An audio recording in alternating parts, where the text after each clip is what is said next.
Tonight is Monday, November 13th, 2017. This is the regular City Council meeting for the City of St. Peter. It's 7 o'clock p.m. We'll call the meeting to order. All please join in the Pledge of Allegiance. I pledge allegiance to the flag of the United States of America and to the republic for which it stands, one nation, under God, indivisible, with liberty and justice for all. Everyone should have a copy of the agenda in front of them. Are there any changes to the agenda? If not, is there a motion for approval? So moved, Mr. Mayor. Second. All in favor of the agenda as presented, please signify by saying aye. Aye. Opposed? Agenda is approved. Next up, we have the minutes from our October 23rd, 2017 meeting. Those minutes appear on pages 5 through 8. Are there any changes or corrections to those minutes? If not, is there a motion for approval? So moved. Second. All in favor of the minutes as written, please signify by saying aye. Aye. Aye. Opposed? Minutes are approved. We also have minutes from our November 9th, 2017 meeting for the special meeting we had at the community hospital, at Rivers Edge Hospital, excuse me. Everyone should have a copy on their desk or in front of them. Is there any changes or corrections to those minutes? If not, is there a motion for approval? So moved. Second. All in favor of the minutes as written, please signify by saying aye. Aye. Opposed? Minutes are approved. Next, we will address visitors. Is there anyone in the audience that would like to speak to the council on any agenda item? Seeing no one, is there anyone in the audience that would like to speak to the council on any item whatsoever? Seeing no one, we will move on to the consent agenda. The consent agenda begins in detail on page 9 and concludes with the resolution on page 30 and includes the following budgeted purchases in excess of $7,500 to Tech Sales Company for wastewater sampler for $9,500, to Eaton Cooper Power Cannon for electric meters for 2018 for $46,612.98, to Poppy Company for heating cooling service for $23,780, to Bolton and Menk for the Sunrise Water Tower project inspection for $5,800, Green Care irrigation system repairs and new installation as part of the Jefferson Avenue project for $2,580, plus the regular schedule of disbursements from October 18th, 2017 through November 9th, 2017. Are there any questions or comments about the consent agenda? If not, is there a motion for approval? So moved. Second. All call the roll, please, Barb. Mayor Zeman. Aye. Councilmember Fawnin. Aye. Councilmember Pfeiffer. Aye. Councilmember Frank. Aye. Councilmember Harris. Aye. Councilmember Kyle. Aye. Consent agenda is approved. Next up, we have unfinished business. And first up, or the only thing on unfinished, is the 2016 Traverse Acres Subdivision Street and Utility Improvement Project. Mr. Molt. Mayor Zeman and City Council, here tonight to ask you to approve the final product of our work out there at the initial Traverse Acres, now Traverse Green. We have completed the water, sewer, street, curb gutter, drainage improvements out there. Your total project authorized was $1.719755 thousand. The final project cost came in about $1,757,938, an increase of about $38,183 over what was bid. We had some additional storm sewer work that we did along the project, including a rain garden that was installed. We did have some sewer that was missed during the initial project layout by city staff along the westerly property that added some footage to our sanitary sewer cost. Our contractor was nice enough to honor his prices and install that sewer for us. We also have some erosion control blankets and concrete block that we installed in the storm basin to slow down some erosion problems that we had along the way. We were very happy with both the engineering and the contractor's work along this project. And we're asking that you approve the resolution, which is on page 34, which would authorize us to make final payment to the contractor in the amount of $101,444.87. Questions? It all looks nice. Had a lot of compliments about it. Coming along nice. It is. If And, there and, are- and we have 13 houses out of the ground? I Travis believe Green? that's right. In some phase of construction or in some, or occupied. Yep. Any other questions or comments? The resolution accepting the 2016 Traverse Acres subdivision street and utility improvements project and authorizing final payment is on page 34. Is there a motion for approval? So moved. Second. Any more questions, comments? Call the roll, please, Barb.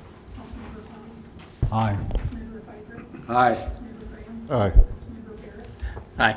Councilmember Garland. Aye. Mayor Ziegler. Aye. Resolution is approved. Thank you. Thanks, Pete. Thanks, sir.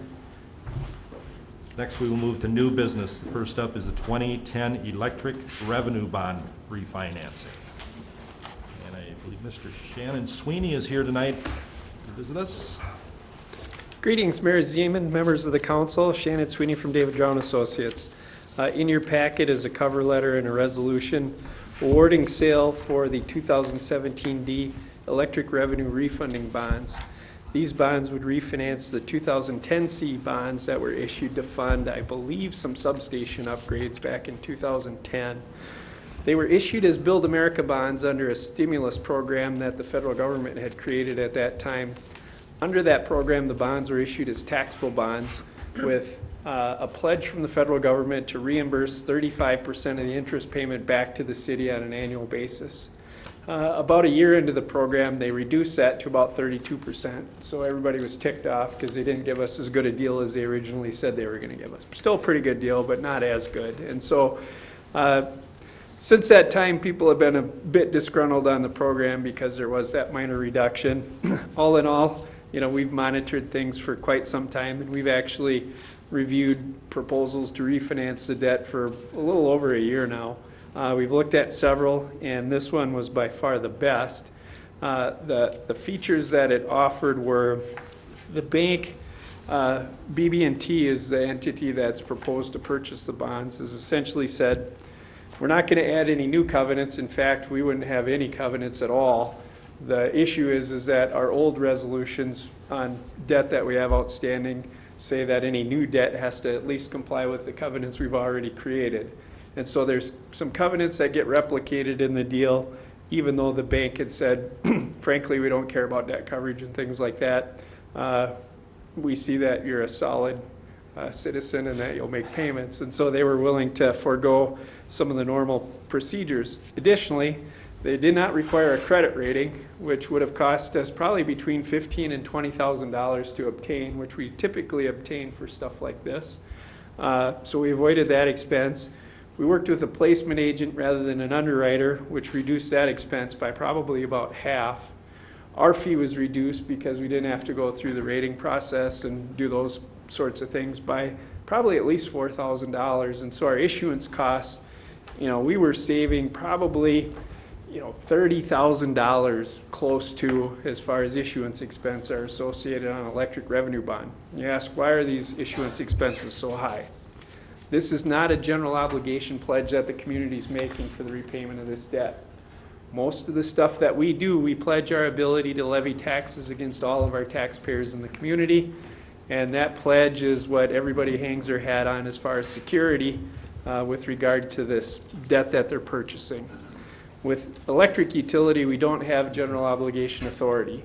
The folks that buy this debt are basing their decision, their investment decision, on the business operations of that utility, because the only pledge that we're making is to pass along electric utility revenues to them in order to make payments on this debt. If something catastrophic happened in our electric utility, we, you know, essentially would not be required to levy a tax against the taxpayers of this community in order to make that debt service payment.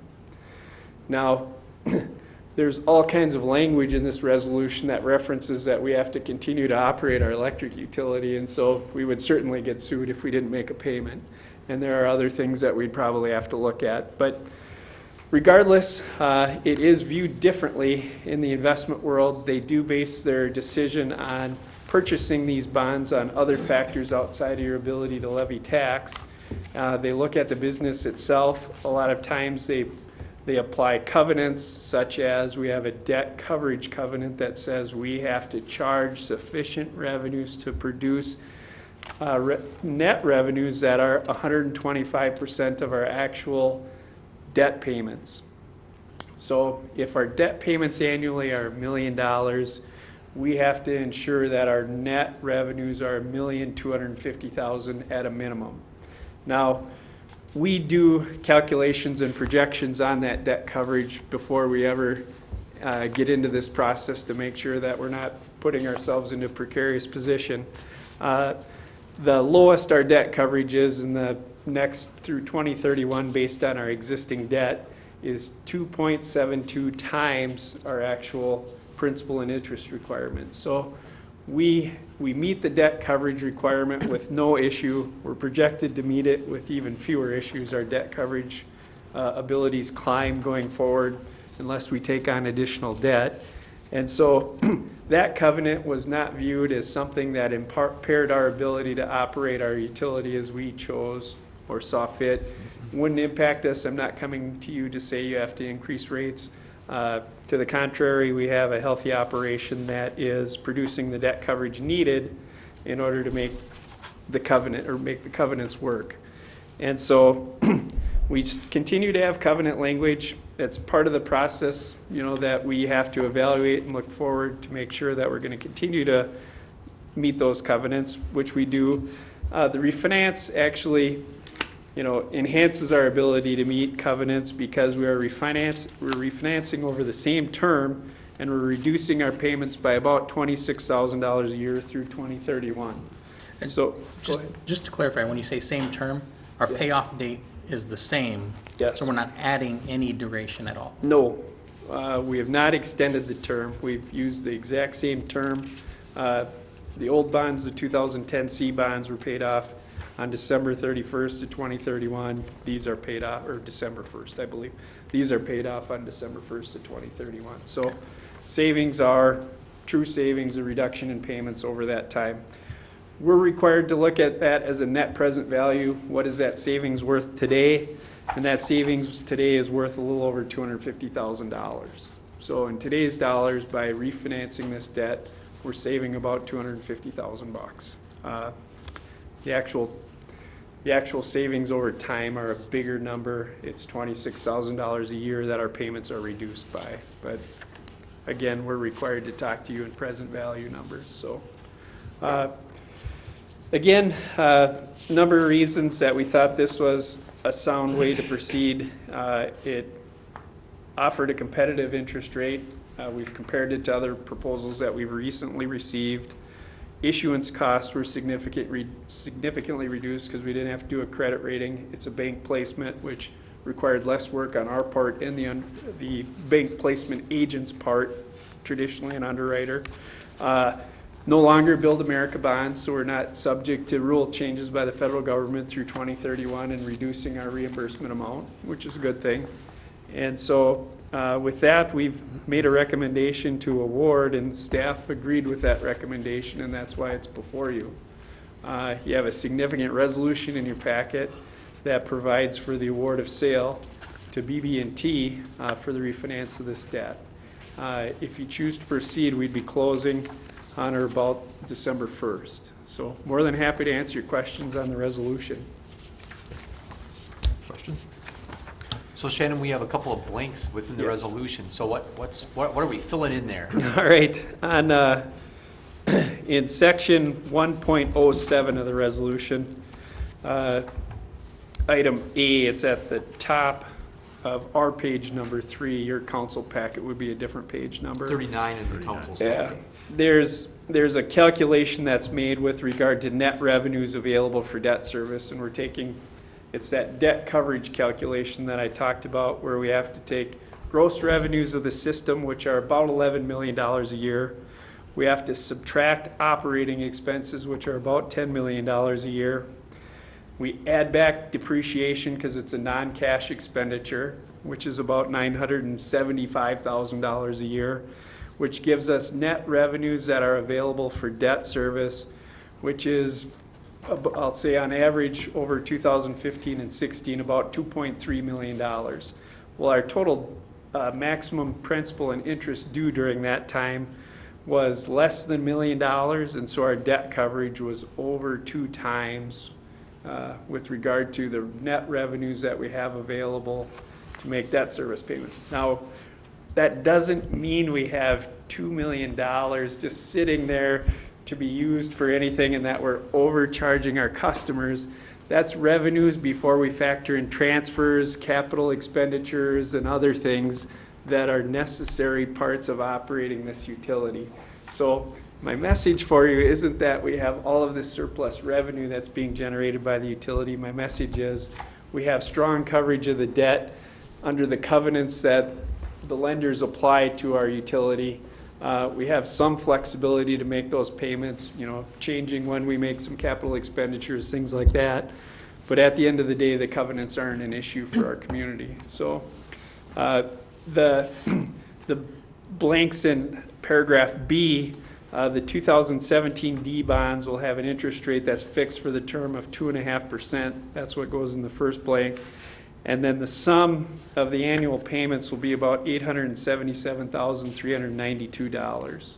That's all of your outstanding debt.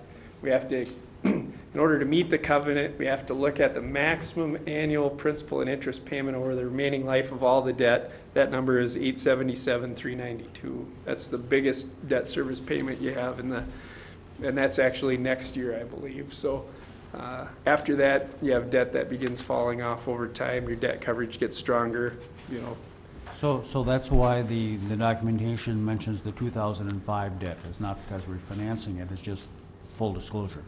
The 2005 debt is a part of the analysis that we have to do to make sure that you have appropriate debt, or you meet the debt coverage requirement for all debt, including the 2005 debt. So when we do our analysis, we're looking at all bond payments, all revenues of the utility, and your ability to cover those debt payments. So, Anyone else? Steve? Mr. Sweeney, when you walk in the door, a lot of people on the council come running over to you, smiling and greeting you. I'm not one of them, because I really feel stupid when you get done talking. I'm sorry. But do you start this review, or is the city administrator talk to you about this first?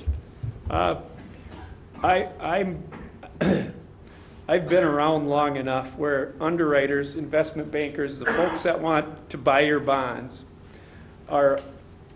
they're not only looking at your debt, but I'm looking at your debt, and on occasion they'll send me proposals.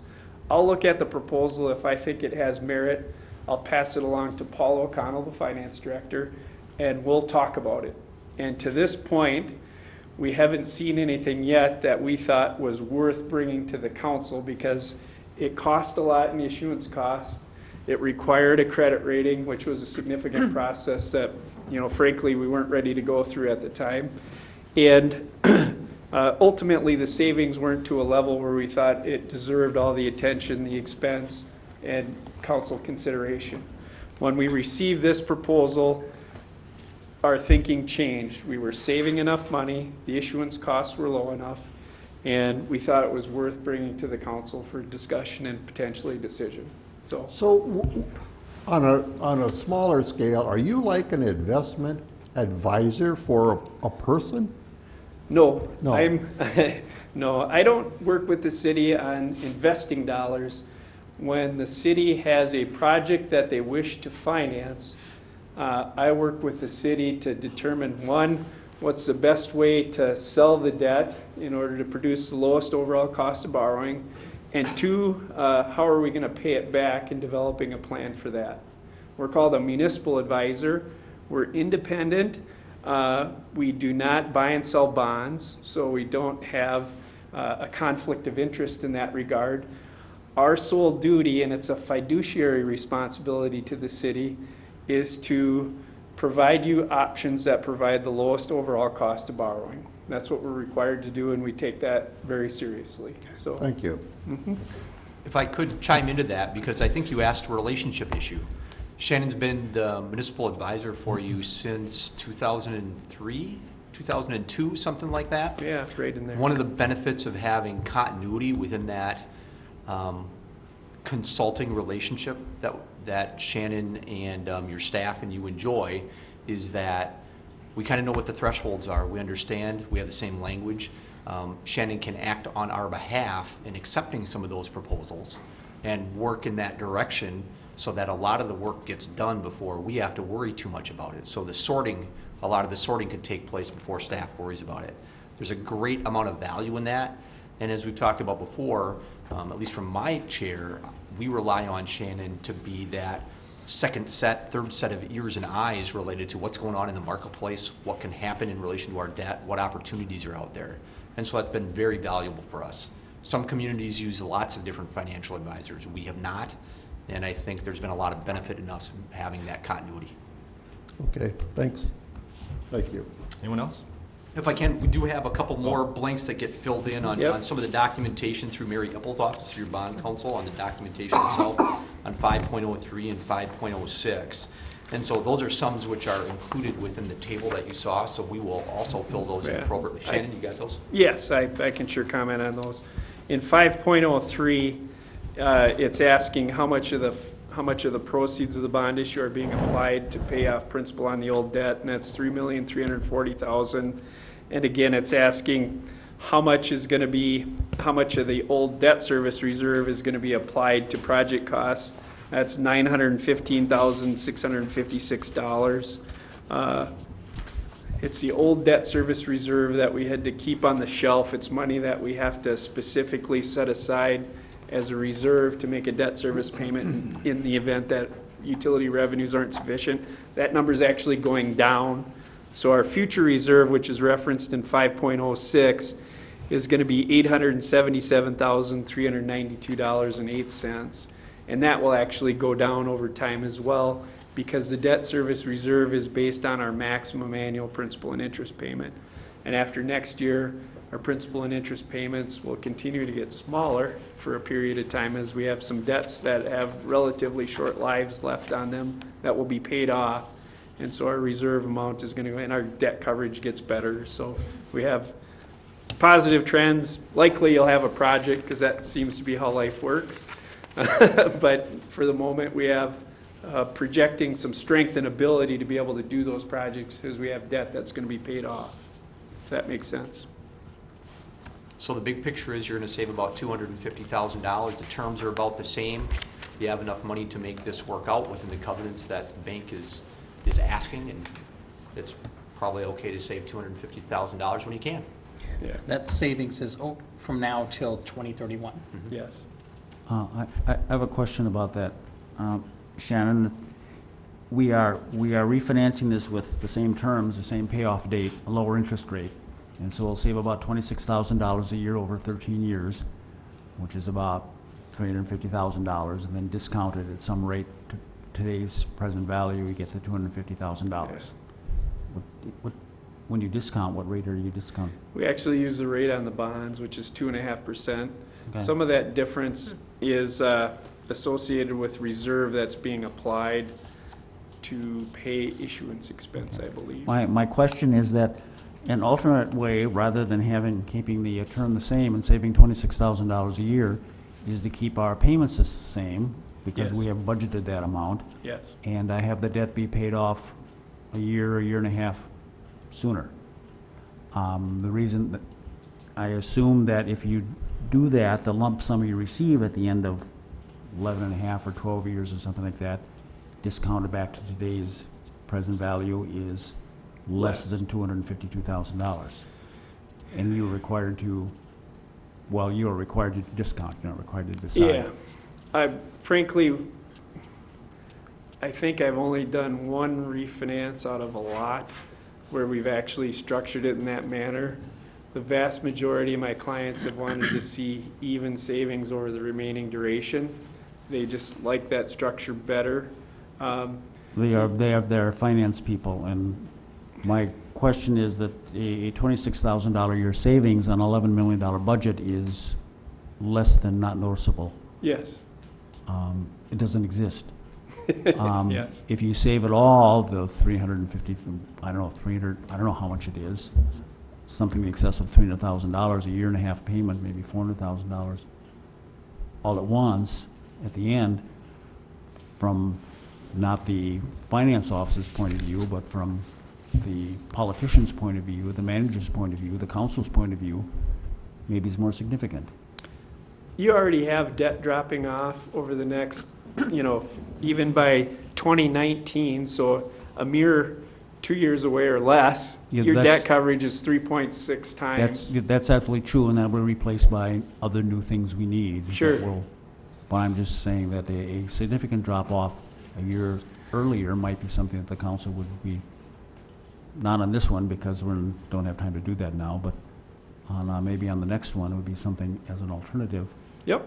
for the council to look at. It's certainly not that hard to do. Yeah, and I can honestly tell you on this one, we did not look at that analysis, but typically we do.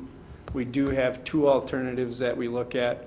One is actually reducing term and keeping the payment amounts the same. We did not do that this time because we had a very specific offer from this Right, bank. yep, okay, So- that's fine.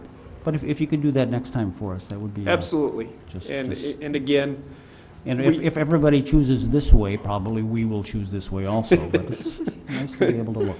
yeah, in this instance, it was different because, again, we received the proposal from the bank and they said, this is what we're willing to do under this structure and these terms. And they provided us a terms letter that had very specific information in it and a very specific timeline. So we thought it was a pretty good deal, so we, I think it is. yeah.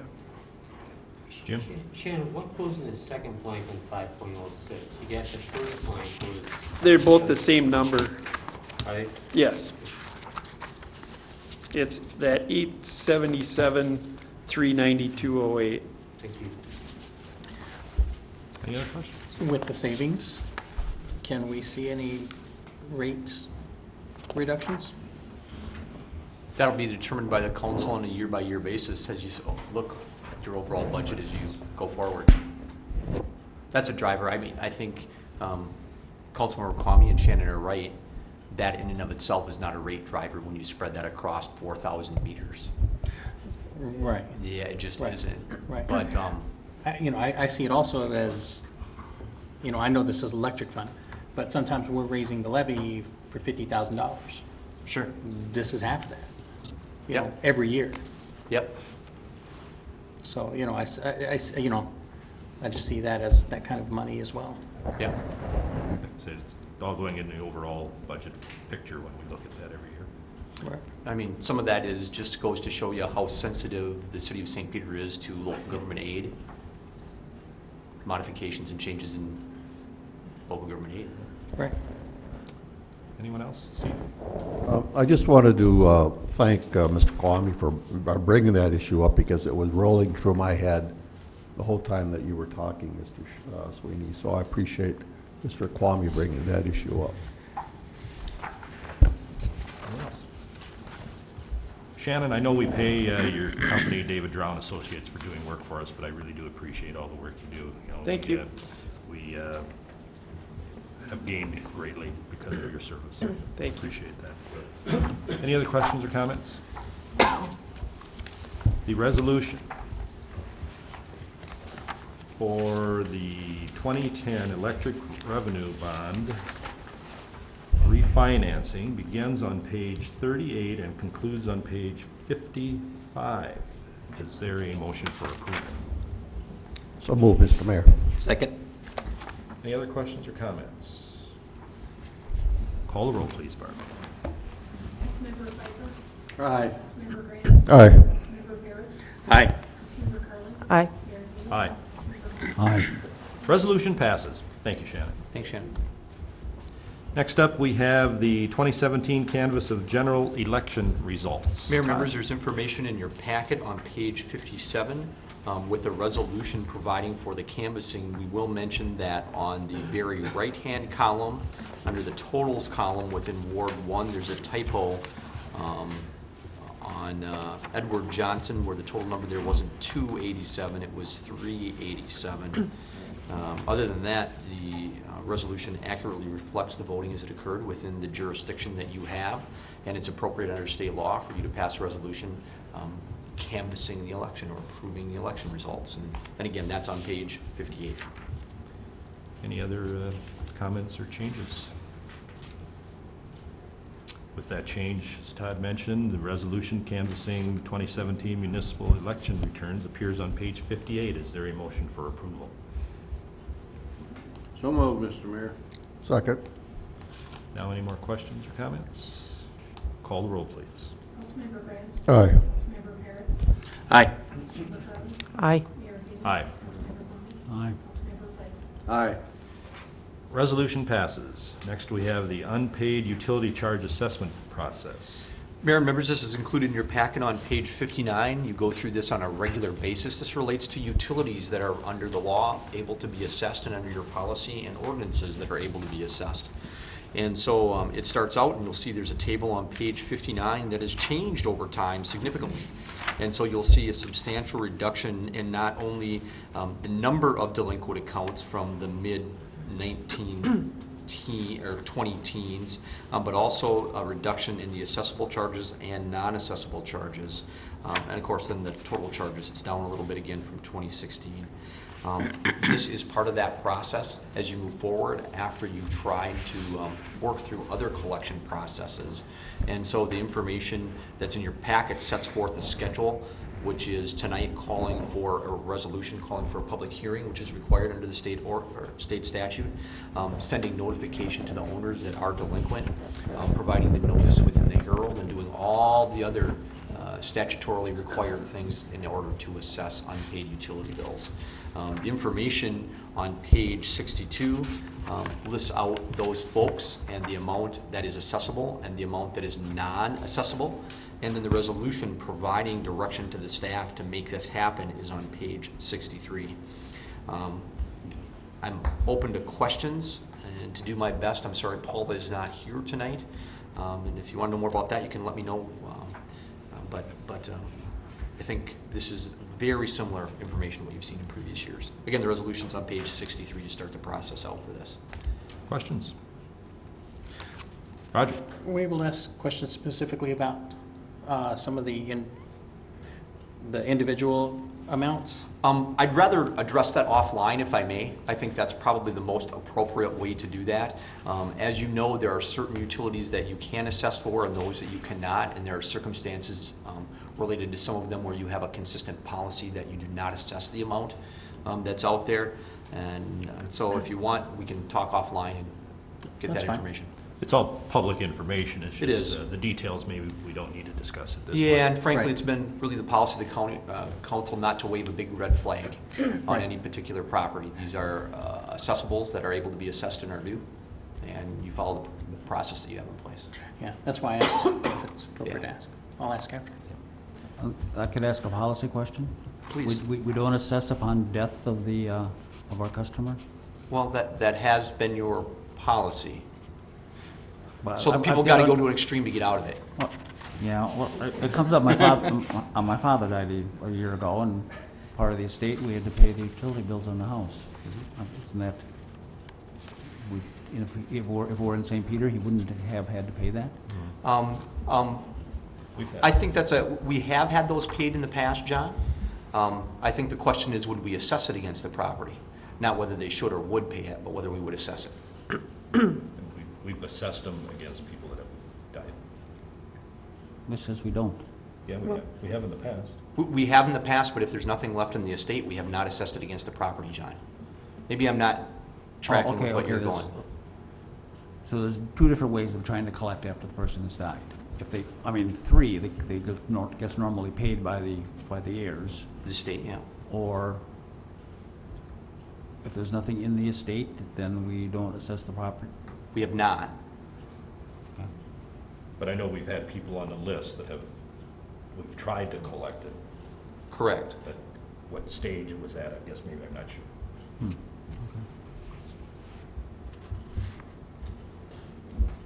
I don't know. Steve? Todd, I was just going to ask, and I know this, I ask this every year. I should put it on a tape and just, where would be, what's an example other than what was just brought up regarding death, that something would not be accessible? Well, again, that question is really a policy question for the city council. So what's not accessible would be, if the electric would be one that would not be accessible under state law. Only water and sewer would be accessible. Okay. That's All right. accessible under state law. Okay. Refuse we assess. I hope that's answering your question. Yeah, it does. Yeah, it does. I don't understand why electric wouldn't be, but I guess that's based on some state. State statute Okay. provides direction in relation to that and what's accessible and what's not accessible. What might be different, and I don't want to suppose that I speak for the state legislature when those rules are put in place, but certainly municipal electric utilities are the majority or the minority of electric providers within the state of Minnesota. The vast majority of electric and meters are controlled by investor-owned utilities, and so their ability to assess, well, they don't have an ability to assess because they aren't a local unit of government. Neither would a co-op, as an example. They're not a local unit of government. Okay. Do you have any, Mr. Bryant, do you have any history of that? Why it was set that way? No? Why they assess some and don't assess Right, others? right, yeah. I think Todd probably gave you, what I would anticipate would be the best answer, is so that municipals compete on the same level as private. But that's only a guess. I haven't seen it particularly. I know a state statute is very clear on refuse, sewer, and water, and that's basically what we assess. Now, also, we don't assess electric on tenants. So property owners would still be accessible because they have a direct contract with us. Okay, all right, thank you. Any other questions, comments? Got the resolution on page 63, declaring unpaid charges for municipal utilities to be assessed and ordering preparation of proposed assessment. Appears on page 63. Is there a motion for approval? Move approval. Is there a second? Second. Any other questions or comments? Call the roll, please, Bart. Councilmember Pierce. Aye. Councilmember Graham. Aye. Mayor Zeman. Aye. Councilmember Palmer. Aye. Councilmember Pfeiffer. Aye. Councilmember Creighton. Aye. Resolution passes. Next, we have a resolution calling for a public hearing declaring unpaid charges for municipal utilities to be assessed. That hearing will be held 2 weeks from tonight in this room at 7 o'clock, and that resolution appears on page 64. Is there a motion for approval? So moved, Mr. Mayor. Second. Are there any questions on the resolution?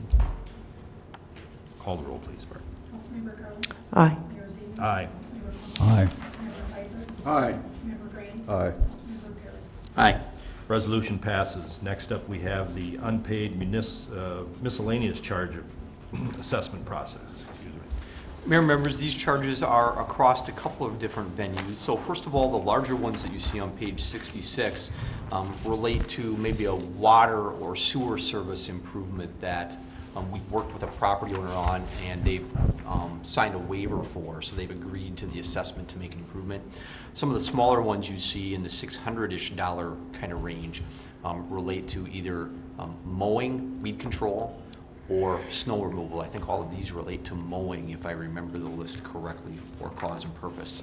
The resolution is included on page 67, and another resolution on page 68, again, essentially following the same process that you just went through with unpaid utilities, but these are either for services that were agreed to or services that were provided to these properties under your ordinance as an enforcement action. Again, 2 resolutions for you here.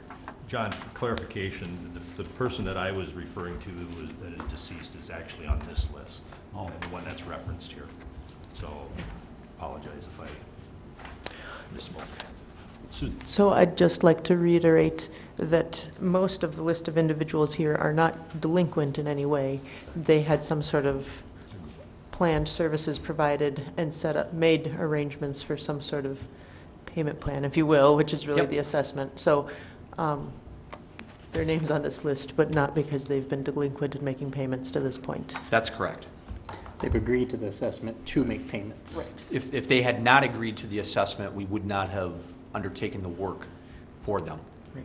Yeah, so again, these relate to, maybe it's a water service failure that's on private property, or private sewer line service, or it could be some curb and gutter or a sidewalk repair. Those are the type of things that you see on this list. I believe last year we had a council member that was on that list, so. That's correct. I was, my name, I felt embarrassed that my name was on there. So afterwards, I called up Paul and I said, Paul, I want to pay it off right now. So- Well, it's not a delinquency at all. No, I It's an understand. agreement to I provide understand services. that, right. You explained it thoroughly last year, but I know that was brought up. We treat you all the same. There you go. Any other questions or comments? The resolution declaring unpaid charges to be assessed and ordering preparation of proposed assessment of miscellaneous charges appears on page 67. Is there a motion for approval? So moved. Second. Any other questions or comments? Call the roll, please. Mayor Zeman. Aye. Councilmember Coleman. Aye. Councilmember Pfeiffer. Aye. Councilmember Graham. Aye. Councilmember Paris. Aye. Councilmember Carter. Aye. Resolution passes. Next, we have the resolution calling for a public hearing on assessment of miscellaneous charges. That meeting also will be 2 weeks from this evening in this room at 7:00 p.m. That resolution appears on page 68. Is there a motion for approval? So moved. Second. Any questions or comments? Call the roll, please. Councilmember Coleman. Aye. Councilmember Pfeiffer. Aye. Councilmember Graham. Aye. Councilmember Paris. Aye. Councilmember Carter. Aye. Mayor Zeman. Aye. Resolution passes. Next up, we have public access contract. Todd? Mayor, members, in the middle of 2016, the city entered into a contract with True Facade Pictures to provide for the taping, what we would call the regular public access production work, which would be taping, isn't that old, right? Recording city council meetings and school board meetings and some other things. Since that time, True Facade has indicated that they don't want to do it anymore, and that's okay. Under the contract, they could back out. And we have Tony, who's been with you now for a number of months, that is interested in continuing to do this under the same general terms that we had with True Facade. The type of arrangement we have in place seems to have worked out very, very well for us from an organizational standpoint, and I think it provides opportunity for someone more in the private sector to provide the services, which has its benefits as well. And so the contract that you see included has been signed by Tony, and again, if you provide authorization, we would sign our share of that contract and move forward, well, really, much as you've seen over the last year or so. So no significant changes. The resolution to approve that contract is on page 74. Questions? Roger? What's the notification time period for termination? I'll look here in the contract really quickly, but I was looking, but I didn't yeah, see it. we've been on this track. We were notified, I think we reported this to the council more than 90 days ago. I'll have to look really quick if you want an exact answer or if I can get back to you, but certainly it's met within the provisions that we feel comfortable with. Has to be sent by registered mail. Doesn't have a time though. Top of page 72. Top of page 72. There you go, notice. Are we okay with that, Roger? Is that all right? It doesn't give a time period though, right? If you want to insert a time period, we can certainly table this and ask Tony if there's a time period that's specific. At the bottom of page 70, paragraph D, as in boy. 60 days, there you go. There it is. Thanks, Barbara. I was missing that. That's what I was looking for. Thanks. Any other questions, comments? Steve? This isn't really a question. I just wanted to thank the young folks that are behind the scenes that do the recording. They're always so friendly and nice, and they're always willing to open the door for an old guy like me. So I just wanted to publicly thank them. John? Nothing? The resolution authorizing execution of production services contract between the city and Tony Peregrine appears on page 74. Is there a motion for approval? Move the resolution, Mr. Mayor. Second? Any questions or comments? Call the roll, please. Councilmember Pfeiffer. Aye. Councilmember Gray. Aye. Councilmember Perez. Aye. Councilmember Carlin. Aye. Mayor Zeman. Aye. Councilmember Holden. Aye. Resolution passes. Next up, we have the Traverse des Sioux Regional Library Services Contract. And Todd? Mayor, members, in the past, this has been divided into 2 contracts, and now the TDS board has asked that it be divided into a series of contracts. I believe it's 5 contracts now, providing the same level of services that are in place. As you've done before, St. Peter has been kind of an all-in service agreement with Traverse des Sioux system. There are some of the entities, primarily North Mankato, that is not an all-in, an all kind of services buyer of the Library of Libraries, which is the Traverse des Sioux library system. So this has certainly a little bit different feel to it, again, because before it was 2 contracts and there was kind of a check off this service, check off this service. If you don't want that service, don't check the box kind of thing going on. And this time it's all separate contracts. Probably the most important part for you is that the increase overall is about $1,700, and that doesn't relate to changing the number of contracts. It's just what we have seen. We've seen $600, $700, $800, $900 kind of increases over the past number of years. I think it's also important to know that there's not a great place for us to kind of bundle and buy these services anyplace else than TDS, and TDS is kind of a quasi-government entity that's made up of all of the members of the system. And so it does provide good and needed service to us at a very affordable rate for all that we get done. I will mention that we do have one blank in this contract too, which relates to the speed of services for internet, which they provide through the system that is piggybacked on top of the Socrates system, I believe. And my recollection of that is that it's 100 down and 50 up. So 100 megabytes per second and 50 up, if I remember right. But I'll make sure to confirm that with you if that's important to you as a part of this agreement. The staff recommendation is that you move forward. Without this, we will lose interlibrary loan services. We will lose kind of the delivery service, the service that brings books to us from other libraries. Sometimes we call it the courier services. We'll lose some of the computer and network support, which relates to what used to be called in the olden days the card cataloging system, the checkout system, the search system. And so, again, we've had great service from the Traverse des Sioux folks. You do have membership on that board on an every other year basis. You share that membership with Nicollet County. And so every other year you have a member on the board. And I'm happy to try and answer other questions that you might have, but the information is included in your packet, and the resolution was way at the end of this. 120. There you go, 120. And then, well, again, happy to answer his questions as best I can. Question? I have a question of Roger. Are we happy with 100 down, 50 up? With what? 100 down, 50 up? 100 down, 50 up? And what it was? I believe that's the speed that we're at. Now, I'll confirm that and send you out an email. That's my best recollection. That certainly suffices for what we have on system and makes our systems run. Yeah, I don't think we do a lot of data transfer or, you know. I That's think not the intent of the Right. terminals that we have at the library Right. for that kind of use. For just your basic internet surfing and the number of machines we have, yeah, should be plenty fine. Any other questions for Roger?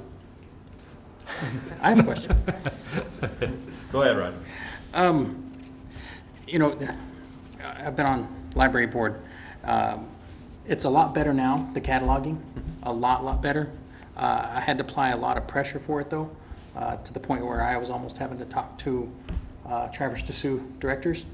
But it got turned around, they got some leadership stuff going on. Yeah, and- there's new leadership over the last 6 or 8 months, which I Right. think has been great. For about a year and a half, we had a lot of leadership changes in that group. Right, so they've done really good as of late.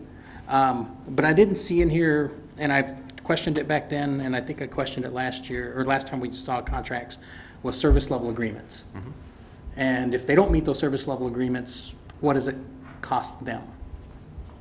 And I'm not seeing that here either. It is not in here, just so everyone has an understanding. The agreements that you see in front of you are not customized to any great extent for the city of St. Peter. They're agreements that are provided to all of the users, all of the members of the TDS system. So that's not addressed, even though there was a discussion at the board level to address that. I think, Roger, our goal will continue to be that if we don't like the service level, then we have an appropriate method to communicate that and can withhold payment if we feel that that's appropriate because they're not providing that service. Would it be maybe better to have that spelled out in a rubric within the contract? Maybe so, but that's not where TDS has chosen to be relative to the documentation that they put together. Right, but TDS doesn't get to call all the shots because contract right is each side. You know, I guess if it gets to that point again, I think that needs to be addressed because it was pretty bad for quite a while. And I know I pushed on this last time we had the contracts come up. I wish I would have seen some changes with that this time since we did talk about that last time as well. But it has improved without putting that in there, is that what you're saying, if I'm getting it right? We had to apply other pressures. It wasn't contractual pressures, Right. but we had to apply other pressures. So hopefully we can, as Todd said, hopefully we can do that again without Right. having to quantify everything, you know, as far as that. Yeah, it's, you know, it's like I tell my cable company when my internet doesn't work. You want 100% of payment, but Yeah. I didn't get 100% of service. How effective, how is that working for you? I get refunded money. Do you Oh, yes. can you come get refunds for me? Yeah, we do. We prorate out how much days I've lost, and then I get that credited on my bill. Would you be a Oh. consultant for, He sits there with a stopwatch. yeah, Do we have the alternative, the route that North Mankato has chosen to be, to pick and choose on the smorgasbord? John, I haven't calculated out the alternative. I mean, because- if we are unhappy with the level of service, would that be Right. an alternative? Well, and so, to be fair, there are really only a couple of specific areas where North Mankato does not buy all of services. And they operate a very different kind of a library than you. And so if you'd like me to do the calculation and you'd like to not enter the contract, I can certainly try and do that, but if No, I I'm could. only wondering if that is an alternative for Roger's concern, that if we're not happy, that there is an alternative for us to examine at that time. It is an alternative. How North Mankato provides for that is that they have 5 full-time employees, some of which have specialized training to provide those services. And you don't have 5 full-time employees, you have 2 that are general library folks, not trained in some of those specialized areas. Right. We don't have the cataloging staff. Right. And if we chose to go that route, then we'd have to weigh that cost versus the contract cost. But again, you know, whenever we have books that aren't in circulation for, 60 days, that book's no longer really wanted by the public, so it's kind of useless. And kind of the thumbnail sketch of this is that to hire someone with that specialized training likely would require at least a part-time position if you could figure out a way to share that with somebody, if you could. And that's probably at least half of that $25,000, at least. My wife does cataloging for the school system, for books that come in, and they pay her a lot less than $25,000 in Yeah. a full-time position. Yeah. But at least But that's- half. Right, that's the school employer. Right. Steve? Mr. Mayor, I do have one more question for Mr. Paris. How do you know when a book comes in and when it's cataloged? Being on the committee, I'm just curious. On the committee, we don't pay attention to the daily, but we were being reported to what our backlog was with Traverse to Sioux, and then the age that backlogs were. And, we saw it coming down, and, it took some pressure. You know, I won't beat around the bush. It did take some pressure. The librarian did a good job with, you know, the leadership there. The new leadership, I think, really helped. So I don't want to crucify the new leadership because they turned it around at Traverse de Sioux.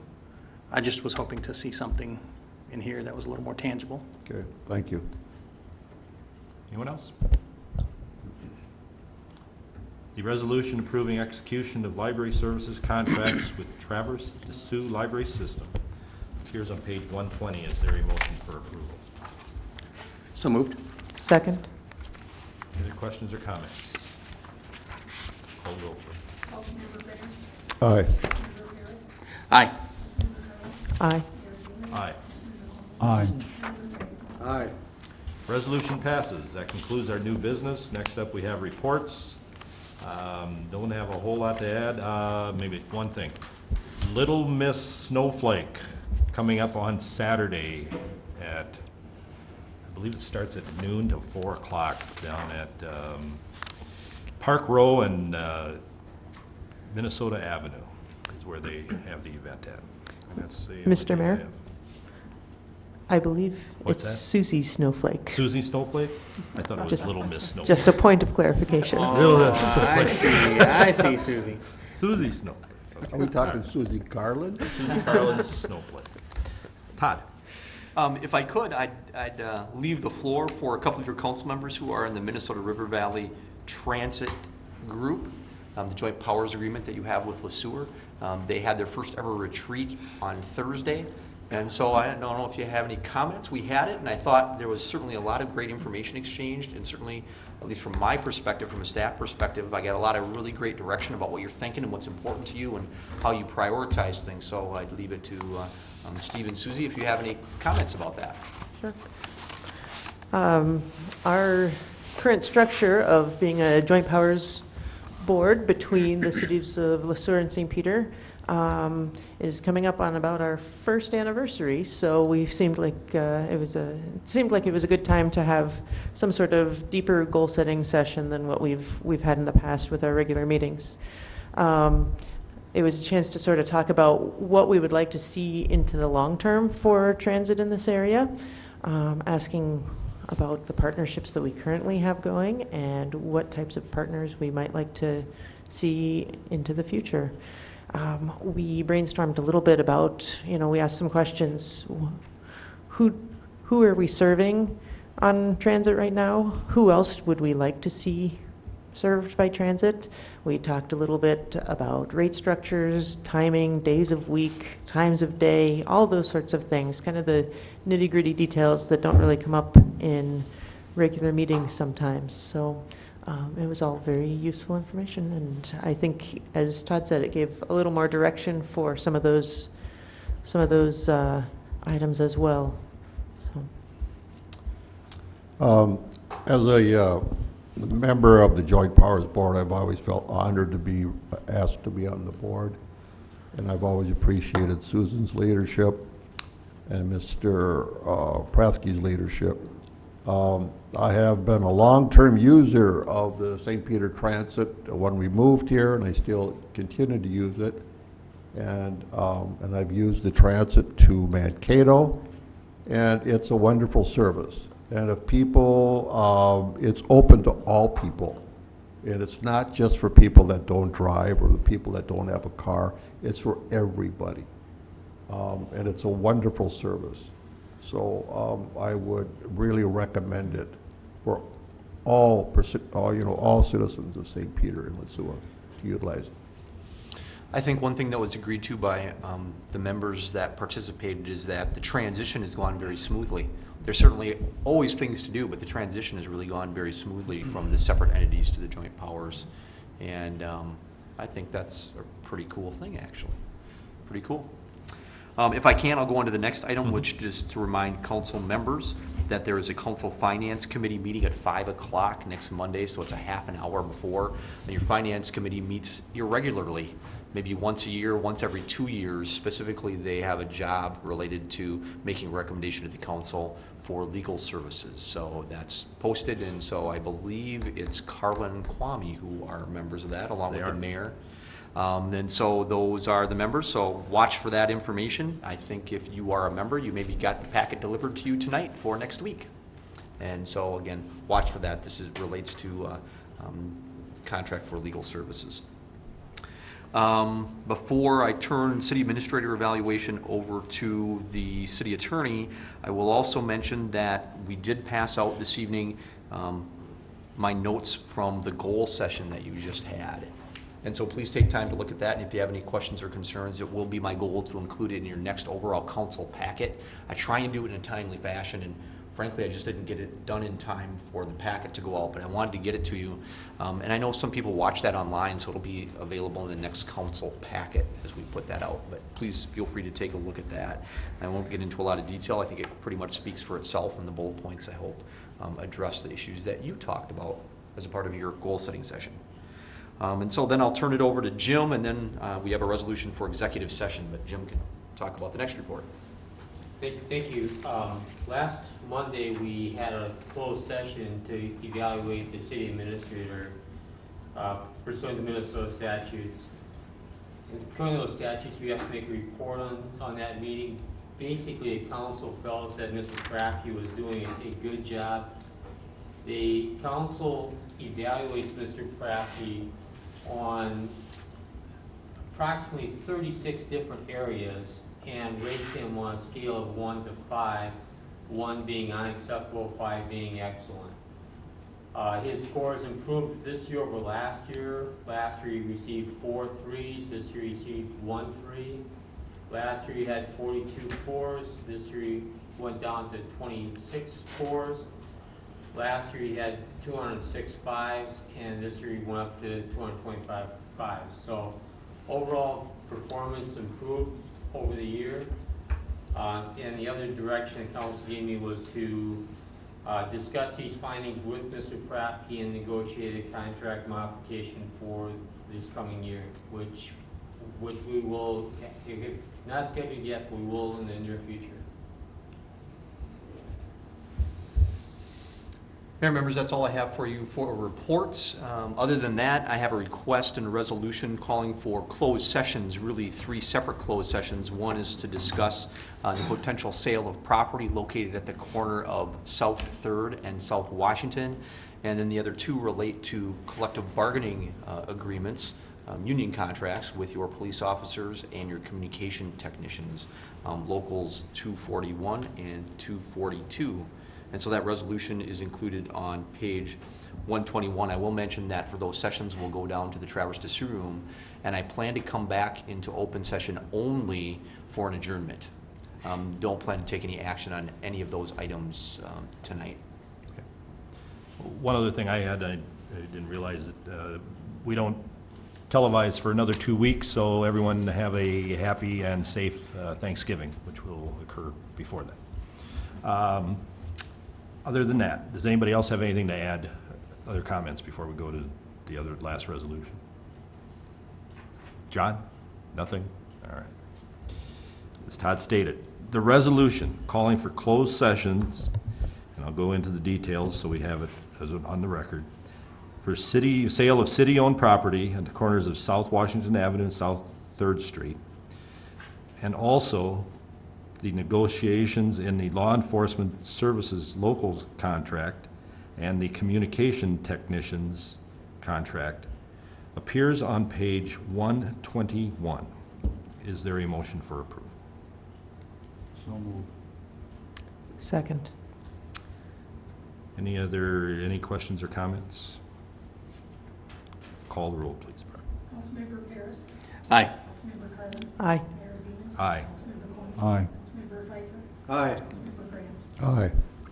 Resolution passes. We will adjourn this part of the meeting, and we will reopen. We will go back to a closed or open session after our executive session.